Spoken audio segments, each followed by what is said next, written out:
Hi students, welcome to Learnino. നമ്മൾ power സിസ്റ്റത്തിൽ നിന്നുള്ള പ്രീവിയസ് ഇയർ ക്വസ്റ്റ്യൻസ് ആണ് ഇന്ന് ഡിസ്കസ് ചെയ്യാൻ പോകുന്നത്.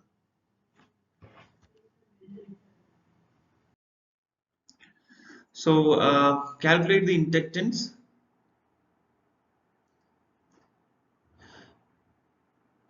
Calculate the inductance of each conductor of a three-phase, three-wire transmission system when the conductors are arranged in horizontal plane with spacing such that D31, D12 and D23 are given.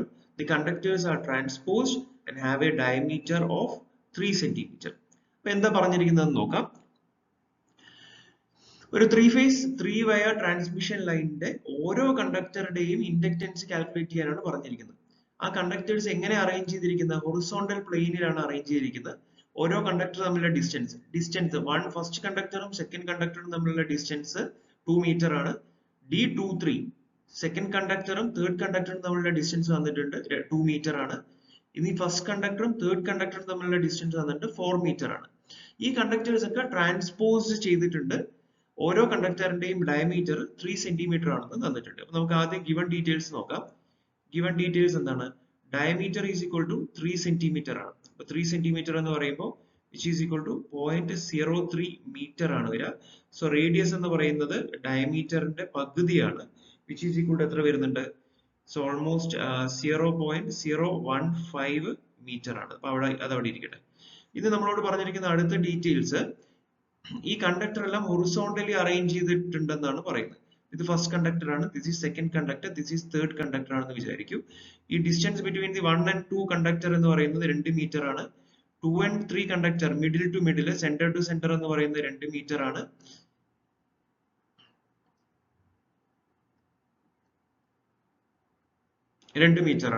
അതുപോലെ തന്നെ 1 and 3 എന്ന് പറയുന്ന conductor തമ്മിലുള്ള distance എന്ന് പറയുന്നത് 4 metre ആണ്.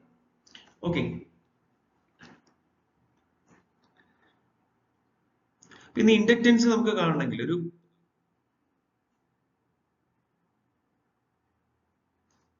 Per phase inductance കാണണമെങ്കിൽ inductance per face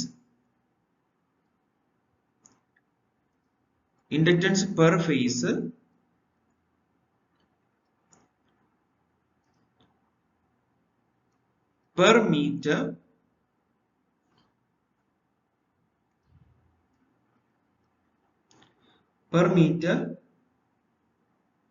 for a transposed line, per phase ആണ് കേട്ടോ ഇവിടെ. Inductance per phase per metre for a transposed line എന്ന് പറയുന്നത്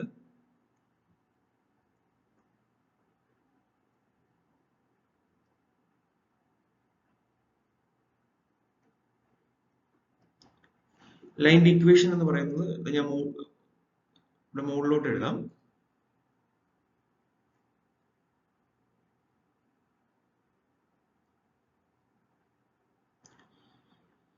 So inductance in equation എന്ന് പറയുന്നത് which is equal to inductance is equal to 2 into 10 raised to minus 7 ln GMD, geometrical mean distance by GMR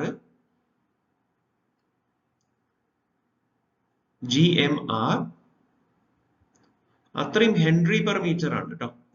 അത്രയും Henry per metre ആണ്. Okay, so inductance of each conductor എന്ന് പറയുന്നത് which is equal to 2 into 10 raised to minus 7 ln GMD by GMR, അത്രയും unit henry per metre. So ഇവിടെ നോക്കൂ, ഇവിടെ ആദ്യം നമുക്ക് ജോമെട്രിക്കൽ മീൻ ഡിസ്റ്റൻസ് കണ്ടുപിടിക്കണം, GMD കണ്ടുപിടിക്കണം. എന്താണ് GMD? GMD ഈ കേസിൽ GMD is equal to 0.7788 R ആണ് അതിന്റെ ഇക്വേഷൻ. അതെങ്ങനെ വന്നെന്ന് നമ്മൾ ആ പോർഷനിൽ പോയി നോക്കണം. ആ GMD GMR യുടെ കറസ്പോണ്ടിങ് വീഡിയോ നോക്കുക. അതിൽ ഓരോ അറേഞ്ച്മെന്റിനനുസരിച്ചിട്ട് ഇപ്പോൾ ഫോർ എക്സാമ്പിൾ നമ്മളിപ്പോൾ ഇതിൽ ഹൊറിസോണ്ടൽ പ്ലെയിനിലാണ് അറേഞ്ച് ചെയ്തിരിക്കുന്നത്. ട്രയാങ്കുലർ ആയിട്ട് അറേഞ്ച് ചെയ്യുമ്പോൾ 5 കണ്ടക്ടേഴ്സ് ഒന്നിച്ച് വരുമ്പോൾ 7 കണ്ടക്ടേഴ്സ് ഒന്നിച്ച് വരുമ്പോൾ അതിൽ എങ്ങനെയാണ് GMD കാൽക്കുലേറ്റ് ചെയ്യുക, എങ്ങനെയാണ് GMR കാൽക്കുലേറ്റ് ചെയ്യുക എന്നത് ഉണ്ടാകും. ഈ ഒരു കേസിൽ GMD എന്ന് പറയുന്നതിന്റെ ഇക്വേഷൻ 0.7788 R ആണ്, which is അത് ഏകദേശം 0.0168 മീറ്റർ വരുന്നുണ്ട്. 0.01168 മീറ്റർ വരുന്നുണ്ട്. This is GMR ആണ്. This is GMR. Geometrical mean radius ആണത്. ഇനി അടുത്തത് GMD. അപ്പൊ നമ്മള് GMR കണ്ടുപിടിച്ചല്ലേ.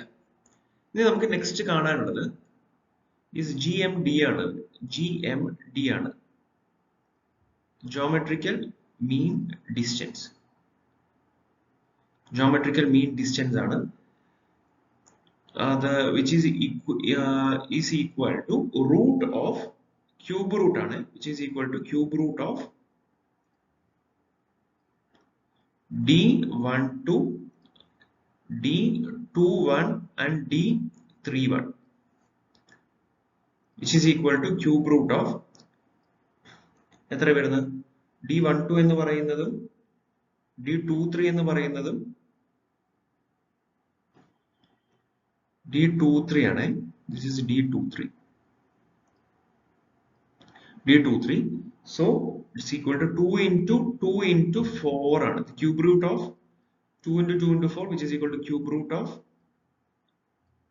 4 16 അല്ലേ. 16ന്റെ ക്യൂബ് റൂട്ട് ആണ്, which is equal to 2.5198 metre ആയി. ഓക്കെ, നമുക്ക് ഓൾറെഡി GMR കിട്ടിയിട്ടുണ്ട്, ജോമെട്രിക്കൽ മീൻ റേഡിയസ് കിട്ടിയിട്ടുണ്ട്, which is equal to 0.01168 metre ആണ്, 68 മീറ്റർ. അപ്പൊ ഓൾറെഡി ഇൻഡക്റ്റൻസിന്റെ ഫോർമുല നമുക്ക് അറിയാം, which is equal to 2 into 10 raised to minus 7 ആണ് ln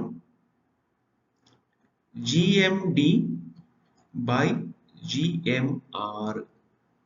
ഓക്കെ, അത്രയും ഹെൻറി പെർ മീറ്റർ ആണ്. അപ്പൊ ഇതിൽ ശ്രദ്ധിക്കേണ്ട കാര്യം, ഈ GMD GMR കാൽക്കുലേറ്റ് ചെയ്യുന്ന ഒരു ലോങ് പ്രോസസ് ആണ്.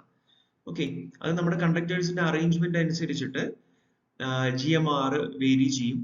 ഞാൻ മുമ്പ് പറഞ്ഞ പോലെ ഒരു ട്രയാങ്കുലർ ആയിട്ട് 3 കണ്ടക്ടേഴ്സ് വെക്കുമ്പോൾ 5 കണ്ടക്ടേഴ്സ് വെക്കുമ്പോൾ അവ തമ്മിലുള്ള geometrical mean distance, geometrical mean radius, അതൊക്കെ നമുക്ക് കാൽക്കുലേറ്റ് ചെയ്യാം. അതൊക്കെ നമ്മുടെ കറസ്പോണ്ടിങ് വീഡിയോ ക്ലാസ്സസിൽ അത് കാൽക്കുലേറ്റ് ചെയ്ത് ഡിഫൈൻ ചെയ്തിട്ട് അതിന്റെ ഫൈനൽ റിസൾട്ട് ഉണ്ട്. ആ ഫൈനൽ റിസൾട്ട് ആണ് നമ്മളിവിടെ പറയുന്നത്. GMR is equal to GMR നമ്മൾ കാൽക്കുലേറ്റ് ചെയ്ത് GMD കാൽക്കുലേറ്റ് ചെയ്ത് inductance per phase per metre ആണ്. ഇത് inductance per phase per metre ആണ് കേട്ടോ. സോ ഇവിടെ 2 into 10 raised to minus 7 ln GMDയുടെ value എഴുതുക. GMD is equal to 2.5 ആണ് വരിക by GMR എന്ന് പറയുന്നത് 0.01168 മീറ്റർ ആയിരുന്നു വരിക. ഓക്കെ, ഇത് നമ്മൾ ചെയ്യുമ്പോൾ നമുക്ക് അപ്രോക്സിമേറ്റ്ലി കിട്ടുന്ന ആൻസർ എന്ന് പറയുന്നത് ചെയ്ത് നോക്കുക. 2 into 10 raised to minus 7 into 5.373, which is equal to 1.07 into 10 raised to minus 6 henry per metre. അപ്പൊ യൂഷ്വലി നമ്മൾ ഒരു കിലോമീറ്റർ എന്ന രീതിയിലായിരിക്കും, കാരണം ലോങ് ട്രാൻസ്മിഷൻ ലൈനിന്റെ കേസല്ലേ നമ്മൾ പറയുന്നത്. അപ്പൊ യൂഷ്വലി നമ്മുടെ യൂണിറ്റ് കിലോമീറ്ററിലായിരിക്കും വരുന്നത്. So it will be almost equal to, നമ്മൾ കിലോമീറ്ററിൽ മാക്സിമം എഴുതാൻ നോക്കുക, അത് ഓപ്ഷൻസ് നോക്കിയിട്ട്. കാരണം ഓപ്ഷൻസിലൂടെ മില്ലി ഹെൻറിനെ കൊടുത്തിട്ടുള്ളൂ, മീറ്റർ ആണോ കിലോമീറ്റർ ആണോ എന്ന് പറഞ്ഞിട്ടില്ല.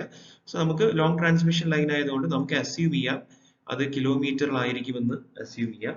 So it's equal to 1.07 millihenry per kilometer ആണ്. ഓക്കെ, സോ നമ്മുടെ കൂടുതൽ ക്ലോസ് ആയിട്ടുള്ള ഉത്തരം എന്ന് പറയുന്നത് ഓപ്ഷൻ എ ആണ്, 1.11 millihenry. 1.11 millihenry.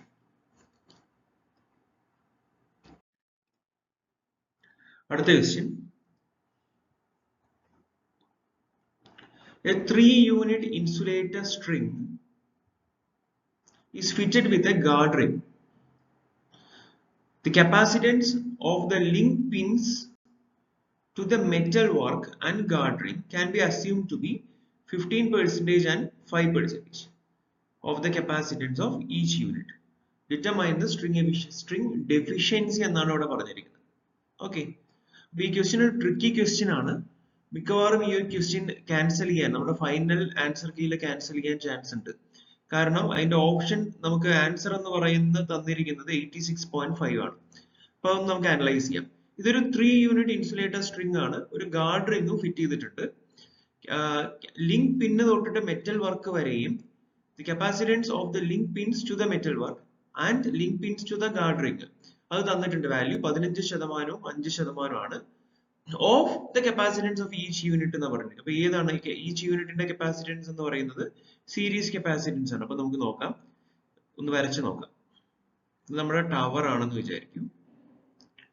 ഒരു 3 യൂണിറ്റ് ഇൻസുലേറ്റർ ആണ്. So 1 2 and this is 3. ഇവിടെ നമ്മുടെ കണ്ടക്ടർ ഇങ്ങനെ പോകുന്നുണ്ട്. ഓരോ കപ്പാസിറ്ററിന്റെയും കപ്പാസിറ്റൻസ് സി ആണെന്ന് വിചാരിക്കും. ഓക്കെ, 3 യൂണിറ്റ് ഇൻസുലേറ്റർ എന്ന് പറഞ്ഞിട്ടുള്ളത്. പിന്നെ നമുക്ക് ഓഫ് കോഴ്സ് നമ്മൾ സാധാരണ പറയുന്ന പോലെ തന്നെ ഇതിനിടയിലൊക്കെ നമ്മുടെ ഷണ്ട് കപ്പാസിറ്റൻസും ഉണ്ട്. Okay, shunt capacitance let it be C1 and C2 and C3 ആണെന്ന് വിചാരിക്കും. അപ്പൊ 3 യൂണിറ്റ് ഇൻസുലേറ്റർ സ്ട്രിംഗ്, ഇതിൽ ഗാർഡ് റിംഗ് ഫിറ്റ് ചെയ്തിട്ടുണ്ട്. ഗാർഡ് റിംഗ് ഇങ്ങനെയാണ് ഗാർഡ് റിംഗ് നമ്മൾ ഫിറ്റ് ചെയ്യുന്നത്. അപ്പൊ എന്ത് ചെയ്യും? ഈ കപ്പാസിറ്റൻസ്, ഈ ഷണ്ട് കപ്പാസിറ്റൻസിന്റെ എഫക്ട് കാരണമാണ് നമ്മുടെ ഈ ഓരോ സീരീസ് കപ്പാസിറ്റൻസ് അക്രോസ് വരുന്ന വോൾട്ടേജ് ഈക്വൽ ആകാത്തത്. അൺഈക്വൽ വോൾട്ടേജ് ഡിസ്ട്രിബ്യൂഷന് കാരണം ഈ ഷണ്ട് കപ്പാസിറ്റൻസ് ആണ്. ഓക്കെ, അപ്പൊ അങ്ങനെ അൺഈക്വൽ വോൾട്ടേജ് ഡിസ്ട്രിബ്യൂഷൻ വരുമ്പോൾ നമുക്ക് നല്ല സ്ട്രിംഗ് എഫിഷ്യൻസി കിട്ടില്ല. സ്ട്രിംഗ് എഫിഷ്യൻസി വേണ്ടത്ര കിട്ടുന്നില്ല. ഓക്കെ, അപ്പൊ ആ സ്ട്രിംഗ് എഫിഷ്യൻസി കൂട്ടാൻ വേണ്ടിയിട്ട് നമുക്ക് ഉപയോഗിക്കാവുന്ന 3 ടെക്നിക്സ് ഉണ്ട്. അതിൽ ഒരു technique, one of the technique ആണ് നമ്മുടെ ഈ ഗാർഡ് റിംഗ് യൂസ് ചെയ്യുക എന്ന് പറയുന്നത്. അപ്പൊ ഈ ക്വസ്റ്റ്യൻ നിങ്ങൾ ശ്രദ്ധിച്ച് നോക്കൂ. 3 യൂണിറ്റ് ഇൻസുലേറ്ററിന്റെ അവിടെ ഗാർഡ് റിംഗ് യൂസ് ചെയ്തിട്ടുണ്ട്. കാരണം ഓൾറെഡി സ്ട്രിംഗ് എഫിഷ്യൻസിയെ നമ്മൾ കൂട്ടാൻ വേണ്ടി ഒരു മെത്തേഡ് ഫോളോ ചെയ്തിട്ടുണ്ട്, ഗാർഡ് റിംഗ് യൂസ് ചെയ്തിട്ട്. അപ്പൊ സ്ട്രിംഗ് എഫിഷ്യൻസി നമുക്ക് കൂടുതലായിരിക്കും കിട്ടുന്നുണ്ട്. അപ്പൊ നോക്കൂ, നമുക്ക് maximum string efficiency in the case of AC എന്ന് പറയുന്നത് 80 to 85% ആയിരിക്കും. 80 to 85% മാക്സിമം സ്ട്രിംഗ് എഫിഷ്യൻസി എന്ന് പറയുന്നത്. DC-യിലാണെങ്കിൽ നമ്മൾ എപ്പോഴും 100% എഫിഷ്യൻസിക്ക് വേണ്ടിയിട്ടായിരിക്കും നിൽക്കുന്നത്. അപ്പൊ ഇവിടെ ഗാർഡ് റിംഗ് യൂസ് ചെയ്തുകൊണ്ട് ഒരിക്കലും നമ്മുടെ സ്ട്രിംഗ് എഫിഷ്യൻസി വളരെ കുറവാകില്ല. സ്ട്രിംഗ് എഫിഷ്യൻസി കൂടുതൽ തന്നെ ആയിരിക്കും. മാക്സിമം നമ്മൾ കൂട്ടാനല്ലേ ശ്രമിക്കുള്ളൂ. അപ്പൊ നമുക്ക് ഒന്ന് അസ്യൂം ചെയ്യാം 80 to 85% ഇടയിലാണ് എന്റെ സ്ട്രിംഗ് എഫിഷ്യൻസി എന്ന് അസ്യൂം ചെയ്യാം. ഓക്കെ, സ്ട്രിംഗ് എഫിഷ്യൻസി അപ്പൊ ഇവിടെ ഉള്ള ഓപ്ഷനിൽ ഏതാ നമുക്ക് കിട്ടുന്നത്? 86.5 ആണെന്ന് വിചാരിക്കും. അപ്പൊ സ്ട്രിംഗ് ഡെഫിഷ്യൻസി എന്ന് പറഞ്ഞിട്ടുള്ള സാധനം, സ്ട്രിംഗ് ഡെഫിഷ്യൻസി എന്ന് പറയുന്നത് എന്താ അറിയോ? ഇറ്റ് ഈസ് ഈക്വൽ ടു 86.5% ആണ്. 1 മൈനസ് സ്ട്രിംഗ് എഫിഷ്യൻസി ആയിരിക്കും. സ്ട്രിംഗ് എഫിഷ്യൻസി ആണ് 1 മൈനസ് സ്ട്രിംഗ് എഫിഷ്യൻസി ആണ് നമ്മുടെ സ്ട്രിംഗ് ഡെഫിഷ്യൻസി. സോ ഇവിടെ നമ്മൾ അസ്യൂം ചെയ്തത് സ്ട്രിംഗ് എഫിഷ്യൻസി 86.5 ആണ്. ഗാർഡ് റിംഗ് യൂസ് ചെയ്തിട്ട് എന്റെ സ്ട്രിംഗ് എഫിഷ്യൻസി മാക്സിമം കിട്ടിയിരിക്കുന്നു എന്ന് അസ്യൂം ചെയ്യുകയാണെങ്കിൽ നമ്മുടെ സ്ട്രിംഗ് ഡെഫിഷ്യൻസി എന്ന് പറയുന്നത് 1 മൈനസ് അല്ലെങ്കിൽ 100 മൈനസ് 1 മൈനസ് 0.86 ആണ്, which is almost equal to എത്ര വരിക? 13.5% ആയിരിക്കും വരിക. ഓക്കെ, ഈ രീതിയിൽ നമ്മൾ അസ്യൂം ചെയ്യുകയാണെങ്കിൽ നമുക്ക് ഈ ചോദ്യം സ്ട്രിംഗ് ഡെഫിഷ്യൻസി അല്ല, സ്ട്രിംഗ് എഫിഷ്യൻസി ആണെന്ന് വേണം നമ്മൾ കരുതാൻ. ആ കേസിൽ ആൻസർ 86.5 ആയിരിക്കും.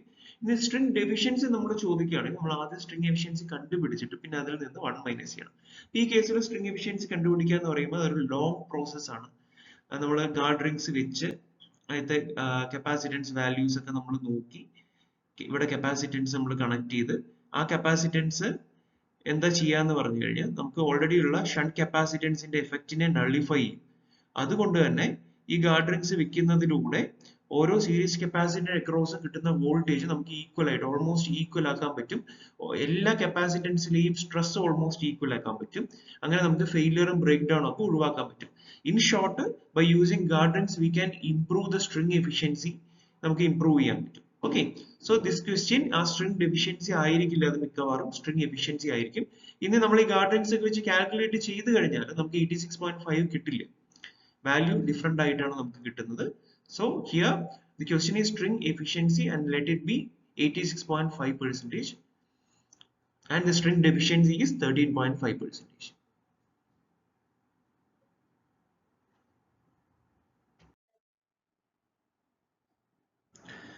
In Newton-Raphson's method of load flow analysis, what happens if the Q limit is violated for a PV bus? അപ്പോൾ PV ബസ് എന്ന് പറയുമ്പോൾ എന്താ? PV ബസ് എന്ന് പറയുന്നത് നമ്മുടെ ജനറേറ്റർ ബസ് ആണ് അല്ലേ? PV bus is otherwise called as the generator bus.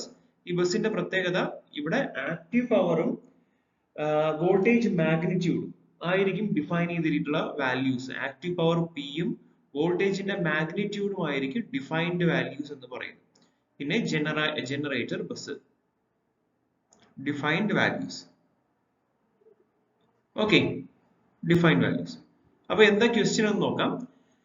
What happens if the Q limit is violated? Reactive power limit violate ചെയ്തു കഴിഞ്ഞാൽ എന്ത് നടക്കുമെന്നാണ് ചോദിച്ചിരിക്കുന്നത്. അപ്പൊ ഒരു PV ബസ്, ഒരു ജനറേറ്റർ ബസ്സിൽ റിയാക്ടർ പവർ ലിമിറ്റ് ഒരു സെർട്ടൈൻ റേഞ്ചിനുള്ള അല്ലെങ്കിൽ ലിമിറ്റിനുള്ളതായിരിക്കും സ്പെസിഫൈ ചെയ്തിട്ടുണ്ടാകുക. ഈ ക്യൂ ലിമിറ്റ് വയലേറ്റ് ചെയ്യുമ്പോൾ നമ്മുടെ PV ബസ്, ജനറേറ്റർ ബസ് എന്താകും അറിയോ? PQ ബസ് ആയിട്ട് മാറും. PQ ബസ് എന്ന് പറയുമ്പോൾ it will become A load bus ആയിട്ട് മാറും. ഓക്കെ, ലോഡ് ബസ്സിൽ PQ എന്ന് പറയുന്ന പോലെ തന്നെ അവിടെ എന്തൊക്കെ ഡിഫൈൻ ചെയ്തിട്ടുണ്ടാകുക? ആക്റ്റീവ് പവറും റിയാക്റ്റീവ് പവറും ആയിരിക്കും അവിടെ ഡിഫൈനിങ് ടേംസ് എന്ന് പറയുന്നത്. ആ കേസിൽ നമ്മുടെ വോൾട്ടേജിന്റെ മാഗ്നിറ്റ്യൂഡ് എന്തായിരിക്കും? വോൾട്ടേജ് മാഗ്നിറ്റ്യൂഡ് ചേഞ്ച് ചെയ്യാൻ തുടങ്ങും. Becomes a variable. അതൊരു വേരിയബിൾ ആയി മാറും. ഒരു പെർട്ടിക്കുലർ റേഞ്ചിനുള്ളിൽ ഉള്ള ഒരു variable which is to be determined, നമ്മൾ കണ്ടുപിടിക്കേണ്ട ഒരു വേരിയബിൾ ആയിട്ട് മാറും. അപ്പോൾ ഇവിടെ നമ്മുടെ ടോപ്പിക് എന്ന് പറയുന്നത് ന്യൂട്ടൺ റാഫ്സൺ മെത്തേഡിൽ ഒരു PV ബസ്സിൽ ക്യൂ ലിമിറ്റ് വയലേഷൻ ചെയ്തു കഴിഞ്ഞാൽ എന്താകുന്നതാണ്. അതിന്റെ ആൻസർ എന്ന് പറയുന്നത് PV bus is change to PQ bus and Q value is assign to a limit violated ആണ്. Okay, next question.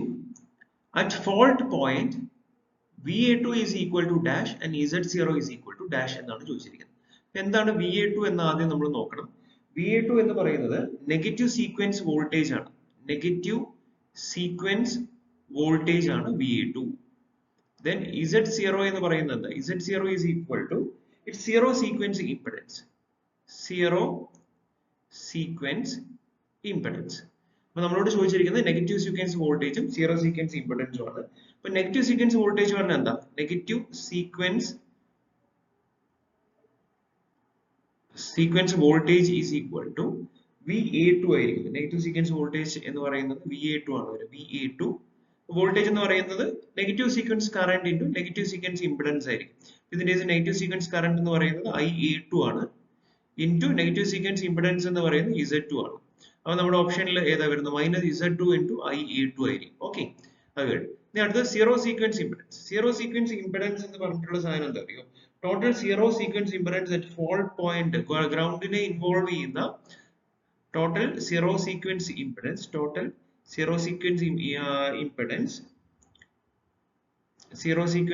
ഇൻവോൾവ് ഏതിനൊക്കെ തമ്മിലാണ് അത് ഇൻവോൾവ് ചെയ്യുന്നത്? ഫോൾട്ട് പോയിന്റിനെയും ഗ്രൗണ്ടിനെയും. നമ്മുടെ ഫോൾട്ട് നടന്ന പോയിന്റും ഗ്രൗണ്ടും തമ്മിലുള്ള ഇംപെഡൻസ് ആണ് zero sequence impedance. Fault point and the ground ആണ് കേട്ടോ. ആൻഡ് ദ ഗ്രൗണ്ട് എന്ന് പറയുന്നത് എന്തായിരിക്കും? ആ സിസ്റ്റത്തിന് ഒരു ഇംപെഡൻസ് ഉണ്ട് അല്ലെ? സിസ്റ്റത്തിന് ഒരു സീറോ സീക്വൻസ് ഇംപെഡൻസ് ഉണ്ട്. സിസ്റ്റത്തിന്റെ സീറോ സീക്വൻസ് ഇംപെഡൻസ് പ്ലസ് നമ്മുടെ ന്യൂട്രലിനും ഗ്രൗണ്ടിനും ഇടയിൽ ഒരു ഇംപെഡൻസ് ഉണ്ട്. അതാണ് Z. ന്യൂട്രലിനും ഗ്രൗണ്ടിനും ഇടയിലുള്ള ഇംപെഡൻസ്.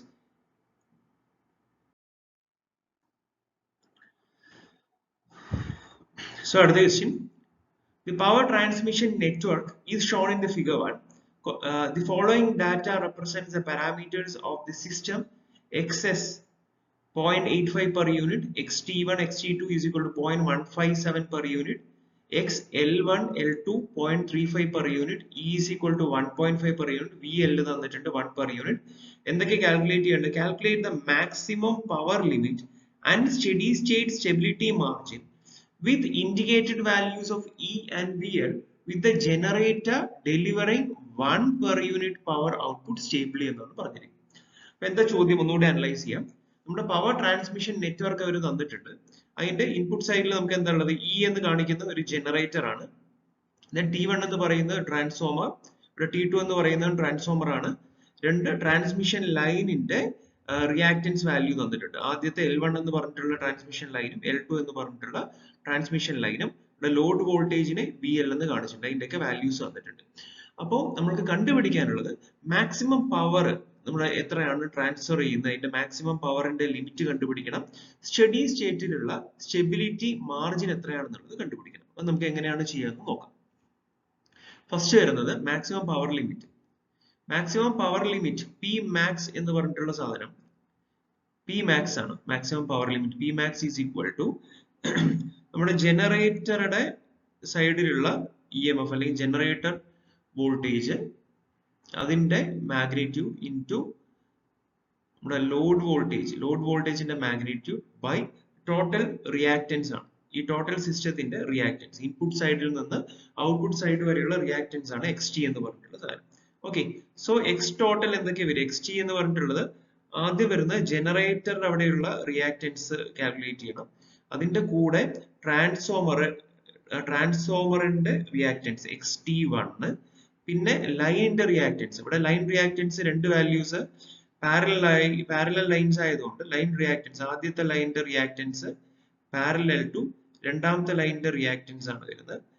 പ്ലസ് പിന്നെന്താ വരുന്നത്? പിന്നെ നമ്മുടെ രണ്ടാമത്തെ ട്രാൻസ്ഫോമറിന്റെ റിയാക്റ്റൻസ്. ഓക്കെ, ഇത് ചെയ്തു കഴിഞ്ഞാൽ നമുക്ക്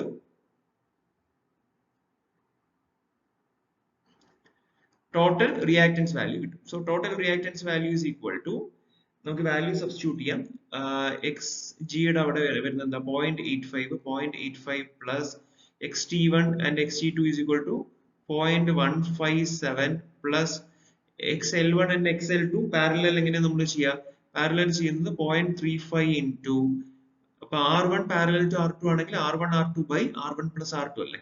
അപ്പൊ അതുപോലെ 0.35 ഇൻറ്റു 0.35 ബൈ 0.35 പ്ലസ് 0.35 പ്ലസ് 0.35 ആയിരിക്കും വരിക അതിന്റെ ടോട്ടൽ റിയാക്റ്റൻസ്, പ്ലസ് ട്രാൻസ്ഫോമറിന്റെ റിയാക്റ്റൻസ് 0.157.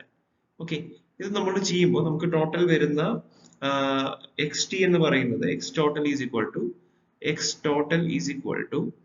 1.339 ആയിരിക്കും. 1.339 ആണ് X total എന്ന് പറഞ്ഞിട്ട് നമുക്ക് കിട്ടുന്നത്. ഓക്കെ, അപ്പൊ നമുക്ക് ആദ്യത്തെ ഇക്വേഷൻ, നമുക്ക് ഇവിടെ ഒരു ഇക്വേഷൻ ഉണ്ട് അല്ലെ, P മാക്സിനുള്ള ഇക്വേഷൻ ഉണ്ട്. അപ്പൊ ഈ രണ്ടാമത്തെ X total എന്ന് പറഞ്ഞുള്ള സാധനം 2 in 1. X totalന്റെ വാല്യൂ നമ്മൾ ഫസ്റ്റ് ഇക്വേഷനിൽ ഇട്ട് കൊടുക്കണം. ഫസ്റ്റ് ഇക്വേഷനിൽ ഇട്ട് കൊടുക്കുമ്പോൾ we will get P max is equal to magnitude of E നമുക്കറിയാം. എത്ര? magnitude of E is equal to 1.5 ആണ്. then VL is equal to 1 ആണ് by 1.339 ആണ്. so P max ന്റെ വാല്യൂ നമുക്ക് എത്ര കിട്ടുക? 1.12 per unit ആയിരിക്കും നമുക്ക് P max ന്റെ വാല്യൂ കിട്ടും. ഓക്കെ, അത് കഴിഞ്ഞു. ഇനി നമുക്ക് കണ്ടുപിടിക്കാനുള്ളത് എന്താ? നെക്സ്റ്റ് നമുക്ക് കണ്ടുപിടിക്കാനുള്ളത് സ്റ്റഡി സ്റ്റേറ്റ് സ്റ്റെബിലിറ്റി മാർജിൻ ആണ്. സ്റ്റഡി സ്റ്റേറ്റ് സ്റ്റെബിലിറ്റി മാർജിൻ എന്ന് പറഞ്ഞാൽ it is equal to maximum power നമ്മളിപ്പോ കണ്ടുപിടിച്ചില്ലേ, ആ മാക്സിമം പവർ എത്രയാണോ ട്രാൻസ്ഫർ ചെയ്യുന്നത് അതിൽ നിന്ന് നമ്മുടെ ആക്ച്വൽ പവർ മൈനസ് ചെയ്യുക. ആ ഡിഫറൻസ് നോക്കുക. മാക്സിമം പവറും ആക്ച്വൽ പവറും തമ്മിലുള്ള ഡിഫറൻസ് നോക്കിയിട്ട് അതിനെ ആക്ച്വൽ പവർ കൊണ്ട് ഡിവൈഡ് ചെയ്യാം.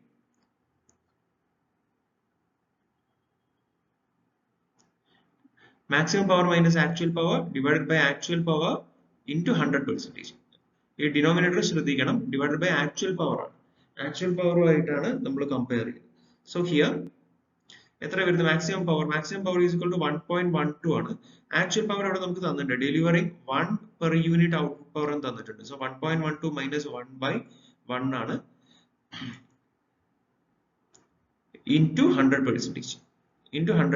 അപ്പൊ എത്ര വരിക? 1.12 മൈനസ് 1 എന്നുണ്ട് 0.12 into 100. So it is almost equal to 12% ആണ്. പക്ഷെ നമ്മുടെ ഓപ്ഷൻസിൽ 12% ഒന്നും ഇല്ല. അപ്പൊ ആ 12% അടുത്ത് കിടക്കുന്ന ഒരു വാല്യൂ നോക്കുക. ഏതാണ്? Its maximum power is 1.12 per യൂണിറ്റും 10.7%. സോ ആൻസർ ഈ സി ആണ്. ഓൾമോസ്റ്റ് അടുത്ത് കിടക്കുന്ന ഒരു ആൻസർ നമുക്ക് എടുക്കാം. ആൻസർ ഈ C.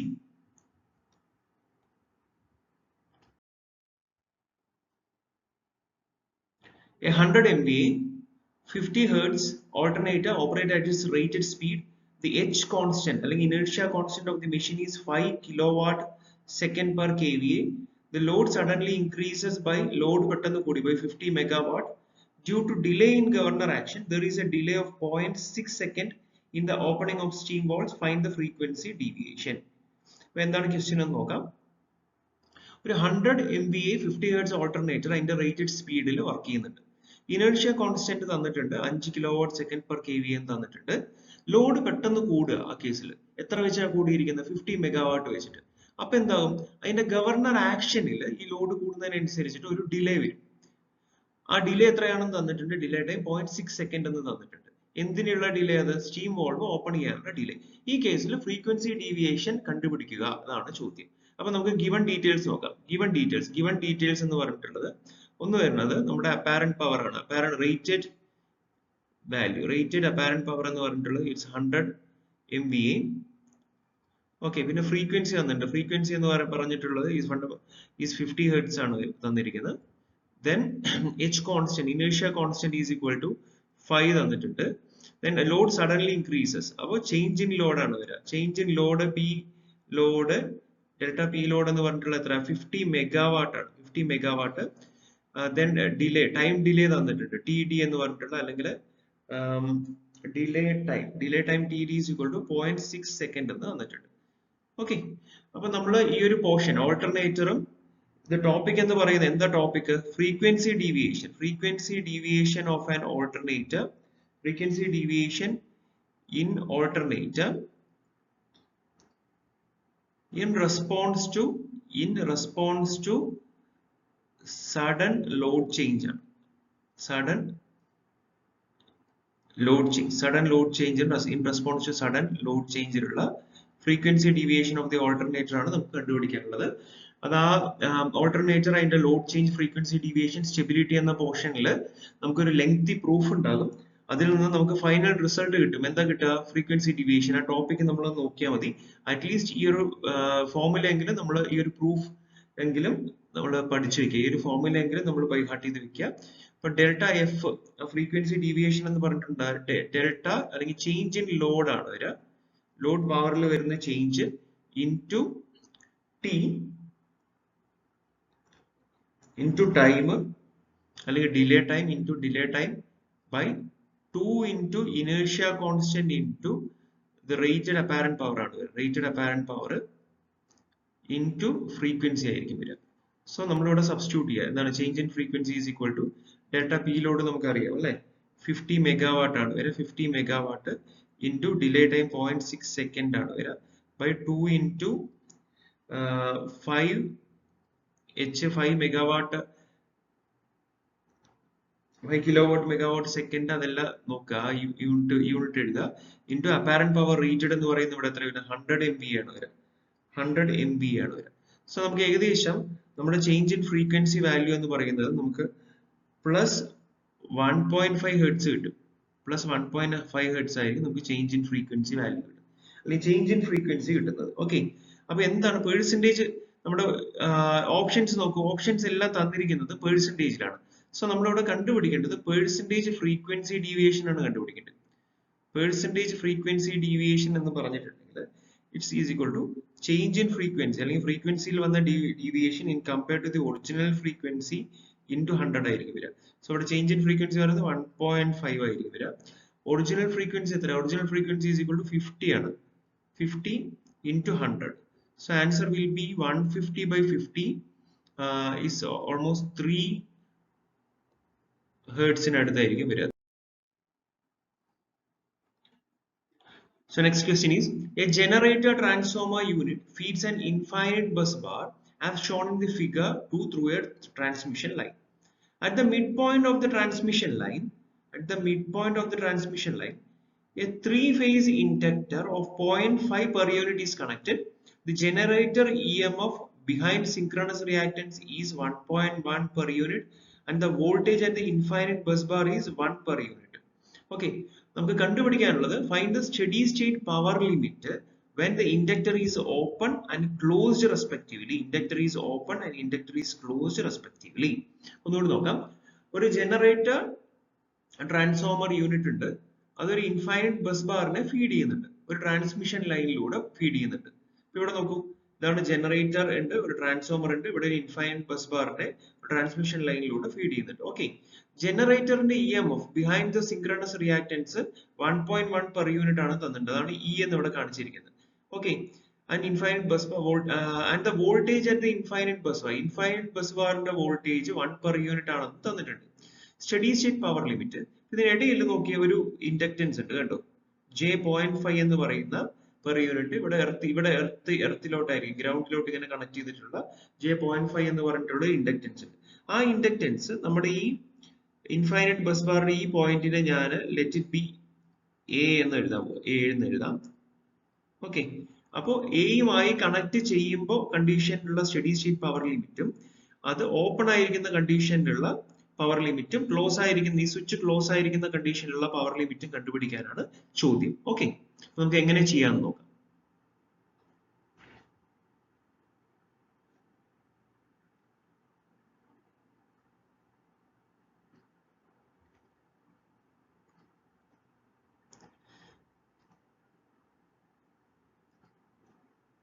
First case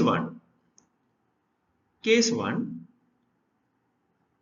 inductor open ആണെന്ന് വിചാരിക്കും. Inductor is open. Inductor open ആയിട്ടുള്ള കേസിൽ ഈ സ്വിച്ച് ഓപ്പൺ ആണ്. ഇപ്പൊ കാണുന്നില്ലേ, ഇത് ഓപ്പൺ കണ്ടീഷൻ ആണ്. This is open condition. Inductor switch open condition ആണ്. It's open condition. Okay, inductor open ആയിട്ടുള്ള കേസിൽ എന്താണ് സ്റ്റഡി സ്റ്റേറ്റ് പവർ ലിമിറ്റ് എന്ന് നോക്കാം. നമുക്ക് ഓൾറെഡി ഒറ്റ ഫോർമുല മാത്രമേ ഉള്ളൂ അല്ലേ. മാക്സിമം പവർ എന്ന് പറഞ്ഞിട്ടുള്ള സാധനം എന്താ, ജനറേറ്റർ സൈഡിലുള്ള വോൾട്ടേജിന്റെ മാഗ്നിറ്റ്യൂഡ് ഇൻറ്റു ലോഡ് സൈഡിലുള്ള voltage V load by total reactance X total അല്ലെങ്കിൽ എക്സ് തെവനിൻ റിയാക്ടൻസ് എന്ന് വേണമെങ്കിൽ നമുക്ക് പറയാം. ഓക്കെ, അപ്പൊ ഈ കേസിൽ നമുക്ക് ആദ്യം XTH കണ്ടുപിടിക്കണം. എന്താണ് XTH എന്ന് നോക്കാം. ഓപ്പൺ കണ്ടീഷനിൽ XTH എന്ന് പറയുന്നത് ആദ്യം വരുന്നത് ജനറേറ്ററുടെ XD ആണ് വരിക. XD പ്ലസ്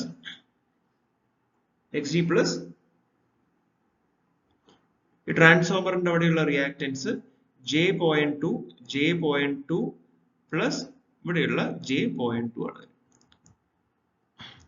J.2 XD നമുക്ക് ഓൾറെഡി തന്നിട്ടുണ്ട് അല്ലെ. ഇറ്റ്സ് 0.7 പ്ലസ് 0.2 പ്ലസ് 0.2 ആണ്. 7, 8, 9, 10, 11. ഇറ്റ്സ് 0.11 ആണ് വരിക. 0.11 ആയിരിക്കും നമുക്ക് XD യുടെ വാല്യൂ കിട്ടുന്നത്. ഓൾറെഡി E നമുക്കറിയാം. E എന്ന് പറയുന്നത് എന്താ, so Pmax is equal to ഇതിലോട്ട് വരിക. ഈ ഇക്വേഷനിലോട്ട് വരുമ്പോൾ Pmax is equal to E ആണ്. E എന്ന് പറയുന്നത് 1.1 ഇൻറ്റു VL എന്ന് പറഞ്ഞാൽ it's 1 divided by XTH value is 1.1. It's equal to 1 per unit. അപ്പൊ ഈ കേസിൽ നമുക്ക് കിട്ടുന്ന വാല്യൂ എന്ന് പറയുന്നത്, കേസ് 1 ഇൻഡക്റ്റൻസ് ഓപ്പൺ ആയിരിക്കുന്ന കേസിൽ വരുന്ന മാക്സിമം പവർ എന്ന് പറയുന്നത് almost equal to 1 per unit ആണ്. അപ്പൊ ഓപ്ഷനിൽ നിന്ന് നമുക്ക് നോക്കുമ്പോൾ നമ്മൾ എന്ത് ചെയ്യും അറിയോ, ഈ 0.9671 നമ്മൾ സെലക്ട് ചെയ്യാനുള്ള ഒരു ചാൻസ് ഉണ്ട്. 0.9671 എന്ന് പറഞ്ഞിട്ട് സെലക്ട് ചെയ്യാൻ ചാൻസ് ഉണ്ട്. പക്ഷെ അത് തെറ്റും. ആ കേസിൽ നമ്മുടെ ഉത്തരം തെറ്റും 9671 സെലക്ട് ചെയ്ത് കഴിഞ്ഞാൽ. അപ്പൊ ഈ ക്വസ്റ്റ്യനിൽ ഒന്നുമില്ലെങ്കിൽ ഒരു മിസ്റ്റേക്ക് ഉണ്ട്. ഈ XD എന്ന് പറയുന്ന value XD is equal to 0.8 per unit എടുത്താൽ മാത്രമാണ് നമുക്ക് ഈ കേസിൽ മാക്സിമം പവർ. അപ്പൊ ഇതേപോലെ നമ്മൾ ചെയ്യുമ്പോൾ ഈ XD value is equal to 0.8 എടുത്തു എന്ന് വിചാരിക്കും. ഇറ്റ്സ് 0.8 ആണെങ്കിൽ, ഇഫ് XD വാല്യൂ ഇസ് 0.8 ആണെങ്കിൽ ഇവിടെ വരുന്ന വാല്യൂ എന്ന് പറയുന്നത്, XTH വാല്യൂ എന്ന് പറയുന്നത് ഓൾമോസ്റ്റ് 1.2 ആയിരിക്കും. ഈ XTH value will be 1.2 per unit എന്നായിരിക്കും. ആ കേസിൽ നമുക്ക് Pmax എന്ത് കിട്ടും, ഇതേപോലെ സബ്സ്റ്റിറ്റ്യൂട്ട് ചെയ്യുമ്പോൾ we will get Pmax is equal to 1.1 into 1 by 1.2 എന്ന് ചെയ്യുമ്പോൾ നമുക്ക് 0.916 കിട്ടും. 0.916 കിട്ടും. ഓക്കെ, അപ്പൊ either ഈ ക്വസ്റ്റ്യനിൽ XD എന്ന് 0.7 തന്നത് തെറ്റാണ്, അല്ലെങ്കിൽ ആ ഓപ്ഷൻസിൽ എന്തോ മിസ്റ്റേക്ക് ഉണ്ട്. അപ്പൊ നമുക്ക് തൽക്കാലം ഈ XD is equal to 0.8 എന്ന് എടുത്തിട്ട് നമുക്ക് ഈ ക്വസ്റ്റ്യൻ ചെയ്യാം. ഓക്കെ, അപ്പൊ ഫസ്റ്റ് കേസ് കഴിഞ്ഞു. 0.9167 ആണ്. അപ്പൊ നമുക്ക് ഓപ്ഷൻ either B ആയിരിക്കും അല്ലെങ്കിൽ D ആയിരിക്കും. കേസ് 2 നമുക്ക് നോക്കാം. കേസ് 2 ഞാൻ ഇവിടെ മുകളിൽ എഴുതാം കേട്ടോ. കേസ് 2 സെയിം ഇതുപോലെ തന്നെയാണ്. ഉള്ള വ്യത്യാസം ഈ ഇൻഡക്ടർ സ്വിച്ച് നമ്മൾ ക്ലോസ് ചെയ്തു. ഇൻഡക്ടർ സ്വിച്ച് ഈസ് ക്ലോസ്ഡ് ആണ്. So now the inductor is connected. Inductor switch close ചെയ്തു. So inductor connected to point M ആണ് വരിക. കണക്റ്റഡ് ടു എം എന്ന പോയിന്റിലോട്ട് നമ്മൾ ഇൻഡക്ടർ കണക്ട് ചെയ്തു. ഓക്കെ, ആ കേസിൽ ഇനി വീണ്ടും നമുക്ക് ടോട്ടൽ റിയാക്റ്റൻസ് എന്ന് പറയുന്നത് എന്തായിരിക്കും? നമ്മുടെ ജനറേറ്ററിന്റെ അവിടെയുള്ള റിയാക്റ്റൻസ്, അത് ഞാൻ 0.8 എന്ന് എടുക്കുകയാണെ. Let the XGV be 0.8, then ഈ ട്രാൻസ്ഫോമറിന്റെ അവിടെയുള്ള റിയാക്റ്റൻസ് 0.2, ട്രാൻസ്ഫോമറിന്റെ അവിടെയുള്ള റിയാക്റ്റൻസ് ഈസ് 0.2 പ്ലസ് അടുത്ത സൈഡിലുള്ള ലൈൻ റിയാക്റ്റൻസും നമ്മൾ ഈ കണക്ട് ചെയ്ത J0.5. So 0.2 is in parallel to 0.5 ആണ്. 0.2 is in parallel to 0.5. അത് നമ്മൾ കാൽക്കുലേറ്റ് ചെയ്യണം. ഓക്കെ, പക്ഷെ ഡയറക്റ്റ് ആയിട്ട് പാരലൽ ഇംപെഡൻസ് ആയിട്ട് നമുക്ക് കാൽക്കുലേറ്റ് ചെയ്യാൻ പറ്റില്ല. അപ്പൊ അതെങ്ങനെ എഴുതാം? പാരലൽ ആണെന്ന് വിചാരിച്ചോളൂ. ഓക്കെ, 0.2 അല്ല, let 0.2 is equal to y1 ആണ്. 0.2 എന്ന് പറയുന്ന ആദ്യത്തെ റിയാക്റ്റൻസും രണ്ടാമത്തെ റിയാക്റ്റൻസും പാരലൽ ആയിട്ട് വേണം നമ്മൾ എടുക്കാൻ. ഓക്കെ, പാരലൽ ഇംപെഡൻസ് കണക്ക് കൂട്ടണം. അപ്പൊ J0.5 ആണ്. അത് എങ്ങനെ കാൽക്കുലേറ്റ് ചെയ്യാമെന്ന് നമുക്ക് നോക്കാം. ഓക്കെ, അപ്പൊ ആദ്യം ഈ പാർട്ട് നോക്കാം. This part of impedance and J0.2. ഈ കേസിൽ J0.5 is in parallel to J0.2 ആണ്. അപ്പൊ അത് എളുപ്പത്തിൽ നമുക്ക് എങ്ങനെ ഇതിന്റെ ഇംപെഡൻസ് വാല്യൂ കണ്ടുപിടിക്കാന്ന് പറഞ്ഞു കഴിഞ്ഞാൽ, അതിന്റെ അഡ്മിറ്റൻസ് കണ്ടുപിടിക്കാം. y1 is equal to total admittance. y1 എന്ന് പറയുന്നത് എന്താ? ഇത് Z1 ആണെങ്കിൽ ദിസ് ഈസ് Z2 ആണെങ്കിൽ y1 is equal to 1 by J0.5 ആയിരിക്കും വരിക. then y2 is equal to 1 by J0.2 ആയിരിക്കും വരിക.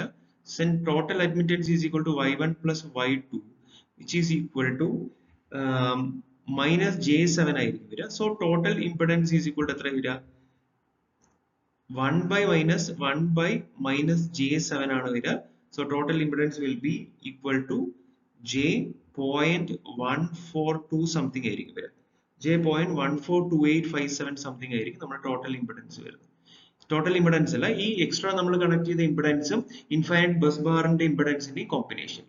സോ ഇവിടെ നമുക്ക് XTH is equal to 0.8 plus 0.2 plus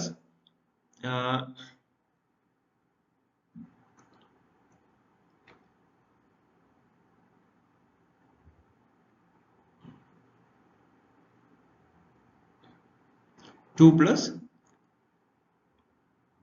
0.142 ആയിട്ട് നമുക്ക് എഴുതാൻ പറ്റും ടോട്ടൽ റിയാക്റ്റൻസ് എന്ന് പറഞ്ഞിട്ട് ക്ലോസ് ആയിട്ടുള്ള കണ്ടീഷനിൽ. So it will be almost equal to 1.142 ആയിരിക്കും കിട്ടുന്നത്. ഈ വാല്യൂ നമ്മുടെ പഴയ ഇക്വേഷൻ ഉണ്ടല്ലോ പി മാക്സ് ക്ലോസ്ഡ് എന്ന് പറഞ്ഞിട്ടുള്ള ആ ഇക്വേഷനിൽ നമ്മൾ ചെയ്യുക, which is equal to EV by XTH ആണ്. EV by XTH സബ്സ്റ്റിറ്റ്യൂട്ട് ചെയ്യുമ്പോൾ we will get P max close is almost equal to 0.875 ആയിരിക്കും കിട്ടുന്നത്. 0.875. പക്ഷെ അങ്ങനെ ഒരു വാല്യൂ 0.875 എന്ന് പറഞ്ഞിട്ടുള്ള ഒരു വാല്യൂ ഇല്ല.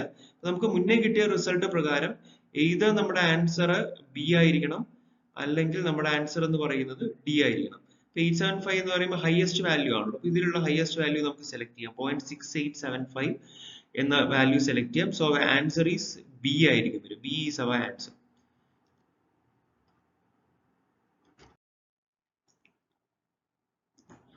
In a short circuit test of 3-pole 132 kilovolt circuit breaker, കുറച്ച് ഒബ്സർവേഷൻസ് തന്നിട്ടുണ്ട്. Power factor of the fault is 0.4. Recovery voltage എന്ന് പറയുന്നത് 0.9 times of the full line voltage ആണ്. The breaking current is symmetrical and the frequency of oscillation of the restriking voltage 16 kilohertz എന്ന് തന്നിട്ടുണ്ട്. Assume that the neutral is grounded and the fault does not involve ground. Determine the average rate of rise of restriking voltage. ഇപ്പൊ എന്താണ് question എന്ന് നോക്കാം.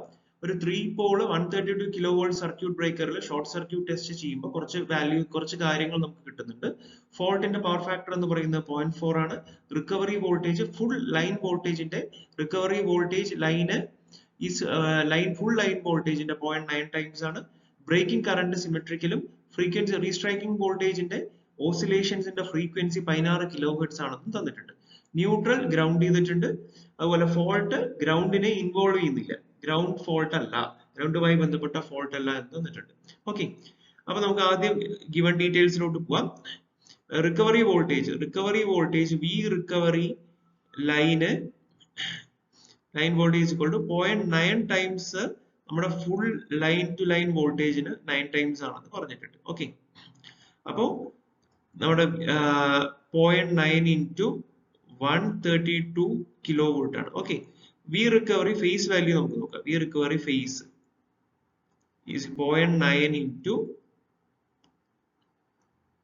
132 by √3 ചെയ്ത് കഴിഞ്ഞാൽ നമുക്ക് phase value കിട്ടും, which is equal to 68.56 kilo volt ആയിരിക്കും phase value, recovery phase value എന്ന് പറഞ്ഞിട്ടുള്ളത്. ഇനി നമ്മൾ ഈ ഒരു പോർഷൻ പഠിക്കുമ്പോൾ ബൈ ഡെറിവേഷൻ, നമ്മുടെ ഒരു ലെങ്തി ഡെറിവേഷനിലൂടെ നമുക്കൊരു ഇക്വേഷൻ കിട്ടിയിട്ടുണ്ടാകും. Average rate of rise of restriking വോൾട്ടേജിന്റെ ഇക്വേഷൻ ആണ്. It is equal to pi f into phase value of the recovery voltage, pi f into phase value of the recovery voltage whole divided by 2 ആയിരിക്കും വരിക. Just നമ്മൾ ആ derivation ഒന്നും പഠിച്ചില്ലെങ്കിലും ഈ equation നമ്മൾ മനസ്സിലാക്കി വെക്കുക. Average rate of rise of restriking voltage ഈ കേസിൽ എന്ന് പറയുന്നത് pi into f into recovery വോൾട്ടേജിന്റെ phase value the whole divided by 2 ആയിരിക്കും വരിക.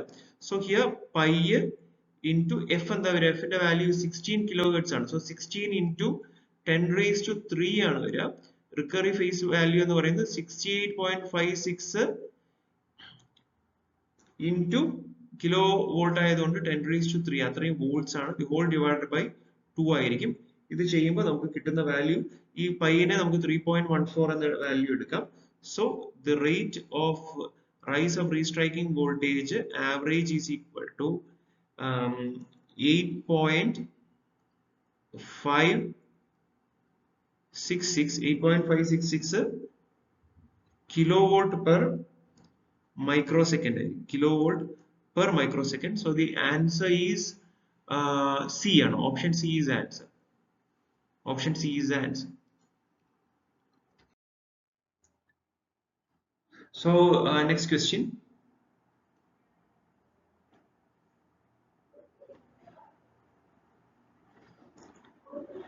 Referring to the system shown in figure 3, the fault current is 2000 ampere and relay 1 is set on 100%, relay 2 is set on 125%, current transformer ratio തന്നിട്ടുണ്ട് 200/1 ആണ്.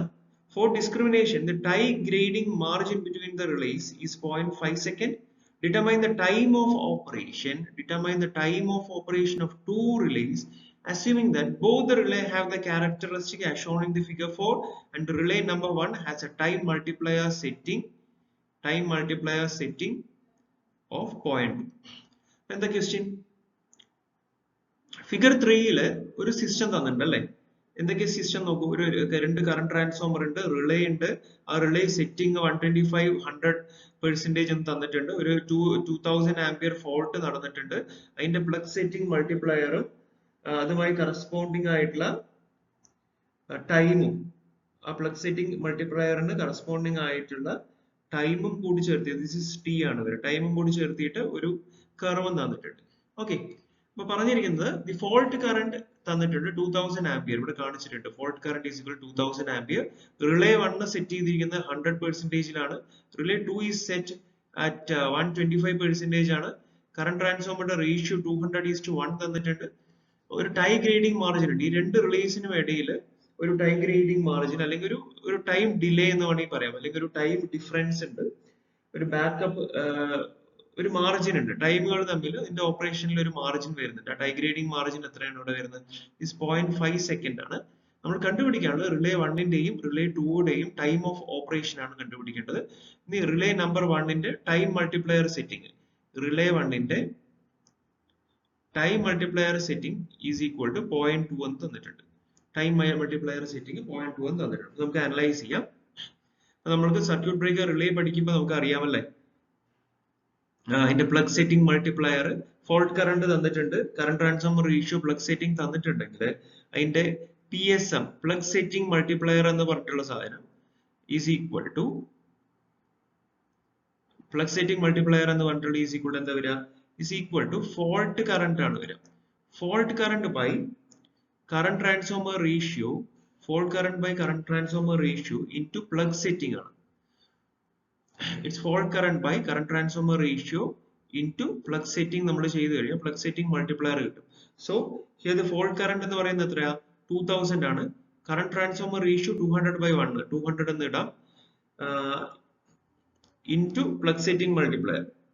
flux setting എത്ര വരുന്നത് relay 1ന്റെ കേസിൽ relay 1ന്റെ case നമ്മൾ നോക്കുന്നത് relay 1ന്റെ കേസിലുള്ള flux setting എന്ന് പറയുന്നത് എത്രയാ ഇറ്റ്സ് 1 ആണ് 1. So we will get flux setting multiplier to be 10 ആയിരിക്കും വരിക. flux setting multiplier is equal to 10. Relay 1ന്റെ കേസാണ് for റിലേ 1.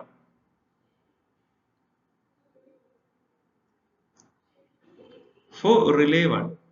Okay. ഇനി ഈ 10 വാല്യൂ നമ്മുടെ ഇവിടെ നോക്കാം. നമ്മുടെ ഈ ഗ്രാഫില് ഓൾമോസ്റ്റ് 10 എന്ന് പറയുന്നത് ഇവിടെ വരും അല്ലേ. So this is 10 seconds ആണെങ്കിൽ this will be approximately 5 seconds ആയിരിക്കും വരിക. This will be 2.5 ആയിരിക്കും വരിക. So നമ്മുടെ ഈ 10 വരുന്നത് നോക്കൂ 10 വരുന്നത് ഓൾമോസ്റ്റ് 2.8 സെക്കൻഡ്സിലൊക്കെ ആയിരിക്കും നമുക്ക് 10 വരുന്നത് 2.8 സെക്കൻഡ്സിൽ. അപ്പൊ ഈ 10ന് കറസ്പോണ്ടിങ് ആയിട്ട് നമുക്ക് നമ്മുടെ ഗ്രാഫിൽ നിന്ന് കിട്ടുന്ന ടൈം എന്ന് പറയുന്നത് എത്രയായിരിക്കും വരിക അപ്രോക്സിമേറ്റ്ലി 2.8 സെക്കൻഡ്സ് ആയിരിക്കും നമ്മുടെ റിലേ ഓപ്പറേഷൻ ടൈം. ഓക്കെ, ഏത് റിലേയുടെ റിലേ 1ന്റെ 1മായി ബന്ധപ്പെട്ട ടൈം റിലേ 1മായി ബന്ധപ്പെട്ട ടൈം. പക്ഷെ റിലേ 1ന് ഒരു ടൈം മൾട്ടിപ്ലയർ സെറ്റിംഗ് ഉണ്ട്. എത്ര സെറ്റ് ചെയ്തിരിക്കുന്നത് time multiplier setting. So relay 1ന്റെ ഓപ്പറേഷൻ ടൈം എന്ന് പറയുന്നത് relay 1 operation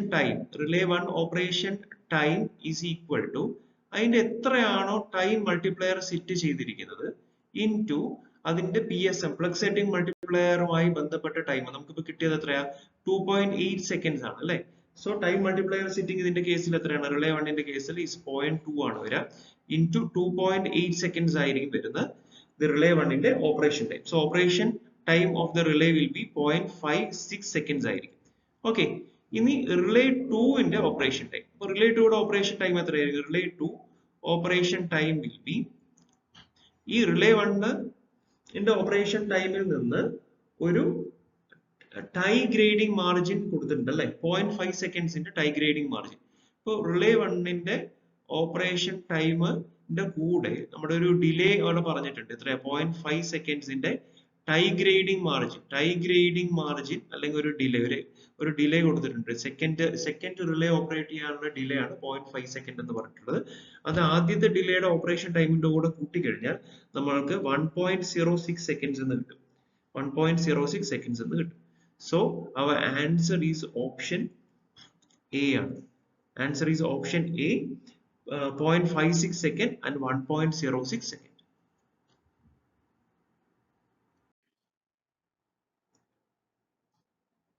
Okay. A short circuit to earth occurs near the terminal of a short circuit നടന്നിട്ടുണ്ട് near the terminal of phase A of a three-phase alternator star connected with the neutral point earthed.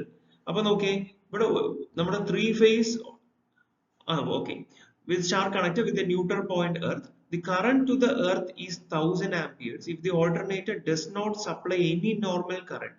Then calculate the positive, negative, zero sequence components of the currents of phase A. എന്താ ചോദ്യം? A short circuit to earth നടന്നിട്ടുണ്ട്. നമ്മുടെ three phase alternatorന്റെ phase Aയും എർത്തുമായിട്ട് ഒരു short circuit നടന്നിട്ടുണ്ട്. So ഇത് എന്ത് ഫോൾട്ടാ? ഒരു ലൈനും ഒരു ഫേസും ഒരു ഗ്രൗണ്ടും ആണെങ്കിൽ it's a line to ground fault ആയിരിക്കും വരിക. Star connect with neutral point earth ചെയ്തിട്ടുണ്ട്. Okay, current to the earth. അപ്പൊ എർത്തിലോട്ട് ഒഴുകുന്ന കറണ്ട് എന്ന് പറയുന്നത് 1000 ആംപിയേഴ്സ് ആണ്. If the alternator does not supply any normal current, alternator വേറെ നോർമൽ കറണ്ട്സ് ഒന്നും സപ്ലൈ ചെയ്തില്ലെങ്കിൽ ആ കേസിൽ ഫേസ് എയുടെ positive sequence component, negative sequence component and zero sequence components calculate ചെയ്യാനാണ് പറഞ്ഞിരിക്കുന്നത്. ഇത് ക്വസ്റ്റ്യൻ കുറച്ച് ലെങ്തി ആണെങ്കിലും കോൺസെപ്റ്റ് സിമ്പിൾ തന്നെയാണ്. ഇവിടെ വരുന്നത് എന്താ? It's related to the line to ground fault ആണ്. LG ഫോൾട്ടുമായി ബന്ധപ്പെട്ടിട്ടുള്ള ക്വസ്റ്റ്യൻ ആണ്. So it's a single line to ground fault. അതിന്റെ കേസിൽ ഫോൾട്ട് കറണ്ട് തന്നിട്ടുണ്ട് അല്ലെ. ഫോൾട്ട് കറണ്ട് എന്ന് പറയുന്നത് ഈസ് ഈക്വൽ ടു 1000 ആംപിയേഴ്സ് ആണ്. അപ്പൊ single line to ground fault ആണ് നടക്കുന്നതെങ്കിൽ അതിന്റെ കേസിൽ വരുന്ന നമ്മുടെ സീറോ സീക്വൻസ് കറണ്ട് ഈ ഫേസ് എയുടെ ഫേസ് എയുമായി ബന്ധപ്പെട്ടിട്ടുള്ള zero sequence component of the കറണ്ടും പോസിറ്റീവ് സീക്വൻസ് കറണ്ടും നെഗറ്റീവ് സീക്വൻസ് കറണ്ടും will be equal to fault current by 3 ആയിരിക്കും. 1 by 3 into fault current ആയിരിക്കും. It will be 1/3 of the fault current ആയിരിക്കും. So it's equal to 1000 by 3 ആണ്. Magnitude will be 333.3 ആയിരിക്കും വരിക. Okay, പിന്നെ ഒരൊറ്റ ഫേസ് ആണ് അല്ലെ, ഫേസ് ഡിഫറൻസ് ഇല്ല, അതുകൊണ്ട് തന്നെ ഓരോ കോമ്പണൻസും will be angle 0 degree ആയിരിക്കും. So it's equal to 333.3 angle 0 degree. The answer is option A.